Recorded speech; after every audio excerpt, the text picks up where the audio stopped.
Hello dear student, welcome to my YouTube channel English coaching. আজকে আমরা voice change or active or passive voice নিয়ে আলোচনা করব। দেখো, এটা ইংলিশ গ্রামারের একটা মোস্ট ইম্পর্ট্যান্ট টপিক হলো ভয়েস চেঞ্জ বা অ্যাক্টিভ থেকে প্যাসিভ, প্যাসিভ থেকে অ্যাক্টিভ।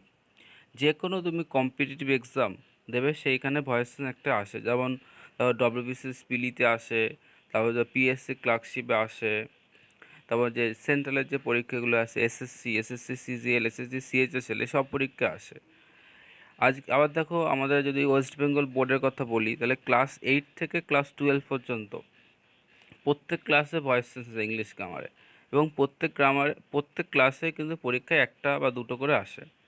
আজকে আমি এই ভিডিওয় ভয়েস চেঞ্জের যে বেসিক লেভেল সেটা তোমাদের সঙ্গে আমি আলোচনা করবো, এবং সেটা তোমাদের খুব ইজিয়েস্ট ওয়েতে আমি শিখিয়ে দেবো। তারপরে যখন ভিডিওটা দুটো তিনটে পার্ট আসবে ভয়েস সেন্সের, তারপরে আমি যখন শেষ হয়ে যাবে তখন বিভিন্ন প্র্যাকটিস সেট দেবো, প্র্যাকটিস সেটগুলো নিয়ে আলোচনা করব। আজকে আমরা এই ভিডিওটাই কিন্তু ভয়েস সেন্সের একদম বেসিক লেভেল, একদম সব থেকে বেসিক লেভেলটা শেখাবো, এবং খুব ইজিয়েস্ট হয়েতে। তাহলে ভিডিওটা শুরু করা যাক। দেখো, অ্যাক্টিভ আর প্যাসিভ ভয়েস সেন্সে থাকে। অ্যাক্টিভে দেখো, প্রথমে আমি দেখেছি সাবজেক্ট আর অবজেক্ট। অ্যাক্টিভে যদি সাবজেক্ট আই থাকে, প্যাসিভে সেটা মি হয়ে যায়। ঠিক উল্টো হয়, যদি মি থাকে তাহলে আই হয়ে যায়। ঠিক তেমনিভাবে উই থাকলে আস হয়, হি থাকলে হিম হয়, সি থাকলে হার, দে থাকলে দেম, ইউ থাকলে ইউ হয়। আর যদি কোনো নাম থাকে তাহলে সে নামটাই বসে যায়। আর যদি ইট থাকে তাহলে ইট বসে যায়। আশা করি এটা বোঝাচ্ছে, এটা সব থেকে বেসিক লেভেল। তারপরে দেখো, প্রেজেন্ট ইনডিফিনাইট টেন্স। আমরা জানি টেন্স তিন প্রকার: present tense, past tense, future tense. Then present টেন্সকে আবার চার ভাগে ভাগ করা যায়: present indefinite, present continuous, present perfect. এরকমভাবে পাস্ট টেন্সকেও আর হলো ফিউচার টেন্সকেও ভাগ করা যায়। এবার দেখো, ভয়েস চেঞ্জ করতে গেলে তোমাকে প্রেজেন্ট ইনডিফিনাইট টেন্সের যে অ্যাক্টিভ প্যাসিভ সেটা তোমাকে জানতে হবে। আমি দেখো অ্যাক্টিভ প্যাসিভ লিখে দিয়েছি। প্রেজেন্ট ইনডিফিনাইট অ্যাক্টিভে এরকমভাবে থাকবে: প্রথমে থাকবে সাবজেক্ট, তারপর V1 মানে মেইন ভার্বের পাস্ট ফর্ম, তারপরে থাকবে অবজেক্ট। এরকম যখন তোমাকে কোশ্চেনে থাকবে, তোমাকে প্যাসিভ এরকমভাবে নিতে হবে। আগে নিতে হবে অবজেক্ট, তারপর দিতে হবে এম ইজ আর, যেটা বসে তোমরা জানো, তারপর V3 মানে ভার্বের third form, plus preposition. Preposition সম্ভবত ভয়েস চেঞ্জের ক্ষেত্রে বাই হয়, বাই। তারপর সাবজেক্ট তোমাকে দিতে হবে। তোমরা জানো অ্যাম ইজ, আয়ের পরে অ্যাম বসে। তারপরে সাবজেক্ট যদি সিঙ্গুলার হয় তাহলে ইজ বসে, আর যদি সাবজেক্ট যদি প্লুরাল হয় তাহলে আর বসে। আশা করি এগুলো জানো। তারপর দেখো, আমি উদাহরণ দিয়েছি। দেখো, she text T. She she এটা কোন টেন্সের অ্যাক্টিভ? প্রেজেন্ট ইনডিফিনাইট টেন্সের, কারণ শি এর সাবজেক্ট, টেক্সটা V1 ভার্বের পাস্ট ফর্ম, আর টিটা অবজেক্ট। দেখো, সাবজেক্ট বাক্যের যে কর্তা তাকে সাবজেক্ট বলে, আর টি অবজেক্টটা আমি কী করে চিনবো? যখন তুমি কোনো বাক্যের ভার্বকে কী বা কাকে দিয়ে প্রশ্ন করবে, যে উত্তরটা পাওয়া যাবে সেটা হলো অবজেক্ট। সি টেক্স টি, সে চা নেয়। কি নেয়? টি নেয়। কী বা কাকে দিয়ে প্রশ্ন করলে যে অ্যান্সারটা পাওয়া যাবে সেটা হলো অবজেক্ট। তাহলে এখানে টিটা এখানে অবজেক্ট। তো দেখো, এটা এটা কার অ্যাক্টিভ আছে? দেখো, সি প্রথমে সাবজেক্ট, তারপর টেক্সটটা V1 আর টিটা অবজেক্ট। এটা দেখো প্রেজেন্ট ইন্ডিফিনিট অ্যাক্টিভ আছে। এবার এরকম যদি থাকে তাহলে প্যাসিভটা কী হয়? আগে অবজেক্ট চলে আসে, তাহলে এখানে অবজেক্টটা কি? টি। তারপরে কি হবে? অ্যামিজারের মধ্যে ইজ হবে, তারপর V3 হবে, টেকের V3 টেকেন, তারপর প্রিপোজিশন হবে, প্রিপোজিশন বাই হয়, তারপর সাবজেক্ট সি থাকলে কি হয়? হার। তাহলে হবে tea is taken by her. Similarly 2 নম্বর দেখো, আই নো দ্য ম্যান। দেখো, এটাও শিখ আছে, প্রথমে সাবজেক্ট, তারপর V1, তারপর অবজেক্ট। তাহলে এটা আগে প্যাসিভ করলে আগে অবজেক্ট চলে আসবে। অবজেক্টটা কি? The man is known to me. এখানে যে প্রিপোজিশনটা হবে সেটা তো টু বসে। নো, নোন বা নোনের পরে যে প্রিপোজিশন আছে সেটা টু হয়, সেটা বাই হয় না। এটা মনে রাখবে, এটা এক্সেপশনাল। সব জায়গায় বাই হবে, কিন্তু নোনের পরে টু হবে। আই লাভ ইউ, এটাকে যদি ভয়েস চেঞ্জ করা হয় তাহলে কী হবে? দেখো, অ্যাক্টিভের মতো আছে, প্রথমে subject plus V1 plus object. এটাকে আগে অবজেক্ট চলে আসবে, ইউ, তারপর আর, ইউর পর আর হয়, তারপর V3, লাভের V3 লাভড বাই মি। আশা করি বুঝতে পারছো। আই লাভ হিলস, আমি হিলস ভালোবাসি। এটাকে যদি প্যাসিভে নিই তাহলে আগে দেখো, প্রথমে সাবজেক্ট আছে আই, লাভ V1, হিলস হলো অবজেক্ট। এটাকে যদি প্যাসিভে নিই, এর এর প্যাসিভটা, তাহলে হবে হিলস, আগে অবজেক্ট চলে আসে, তারপরে অ্যামিজারের মধ্যে আর, তারপর V3 লাভড বাই মি। আশা করি বুঝতে পারছো। দেখো, she tells me a story. সে আমাকে একটা, এখানে দুটো অবজেক্ট, মিও একটা অবজেক্ট, এ স্টোরি একটা। তুমি দুটো অবজেক্ট নিয়ে করতে পারবে। আমি এখানে এ স্টোরি অবজেক্ট নিয়েছি। এ স্টোরি ইজ টোল্ড, মিস্টেকেনলি এখানে টোল্ডের পরে যে আরেকটা অবজেক্ট আছে মি, সেটা মিটা পড়িনি, টোল্ডের পরে মি হবে, সরি ফর দ্যাট।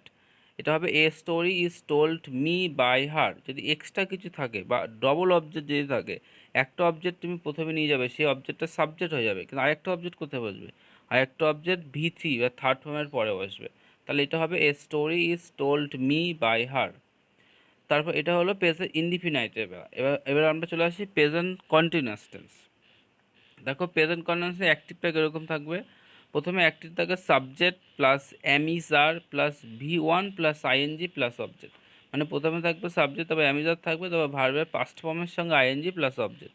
আর এর প্যাসিভটা কী হবে? দেখো প্রথমে চলে আসবে এরকম, যদি অ্যাক্টিভে থাকে প্যাসিভে আগে চলে আসবে অবজেক্ট, তারপর হবে অ্যামিজার, তারপর হবে বিং, তারপর হবে ভি থ্রি, তারপর প্রিপোজিশন বা বাই, তারপর হবে সাবজেক্ট। দেখো তোমরা লিখে নেবে খাতায়, তাহলে ব্যাপারটা বুঝতে পারবে, আর লিখে প্র্যাকটিস করবে। আমি এরপরে প্র্যাকটিসের তোমাদের দেবো।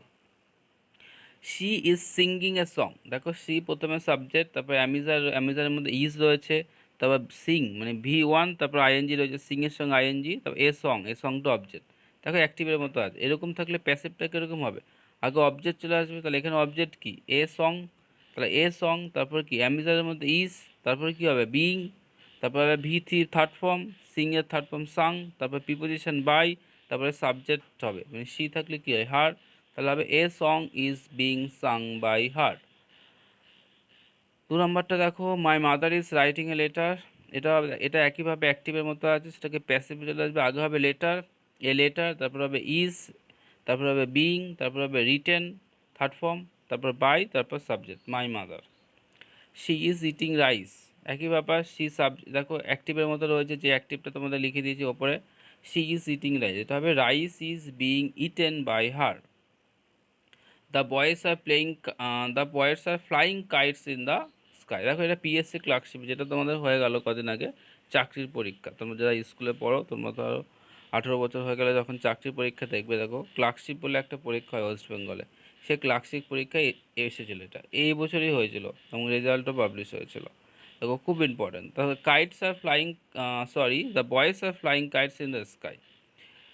এখানে দেখো এটা কিন্তু প্রেজেন্ট কন্টিনিউয়াস টেন্সের অ্যাক্টিভ দেওয়া রয়েছে। দেখো দ্য বয়েজটা সাবজেক্ট, অ্যামিজারের মধ্যে আর রয়েছে, ফ্লাইং মানে ভার্বে ভি ওয়ানের সঙ্গে আইএনজি রয়েছে, কাইটসটা অবজেক্ট, ইন দ্য স্কাইটা এক্সট্রা রয়েছে। দেখো তাহলে আগে অবজেক্ট চলে আসে যায়, অবজেক্টটা কি? কাইটস, তারপরে অ্যামিজারের মধ্যে আর হবে, তারপর বিইং হয়, তারপর থার্ড ফর্ম ফ্লাইটের, তারপর ফ্লোন।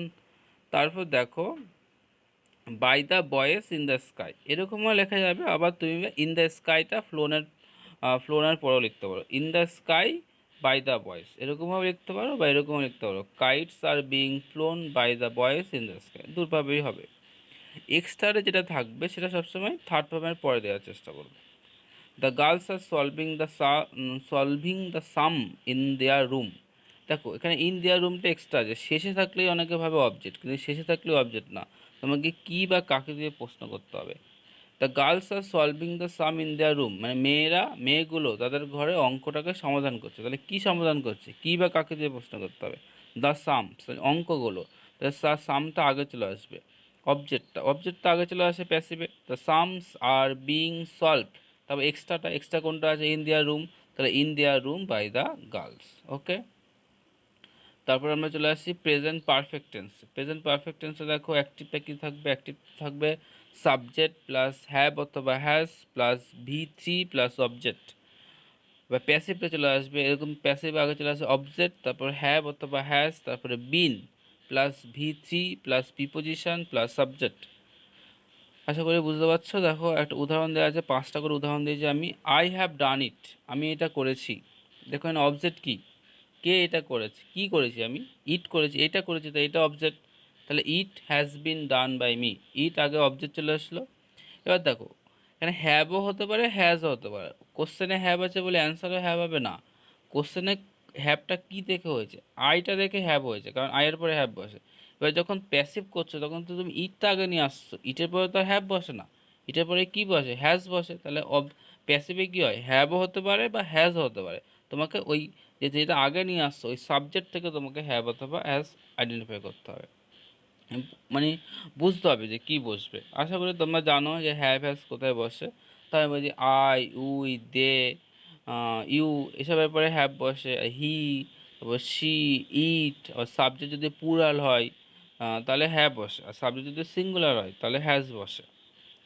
ঠিক আছে, এগুলো যদি তোমরা না জানো তোমরা কমেন্ট করো, আমি তোমাদের উপরে একটা ভিডিও করে দেবো। আই হ্যাভ ডান ইট, তাহলে হবে it has been done by me. Then দেখো she has bought a new mobile phone, দেখো একইভাবে অ্যাক্টিভের মতো আছে, এটাকে প্যাসিভ করলে হবে a new mobile phone has been bought by her.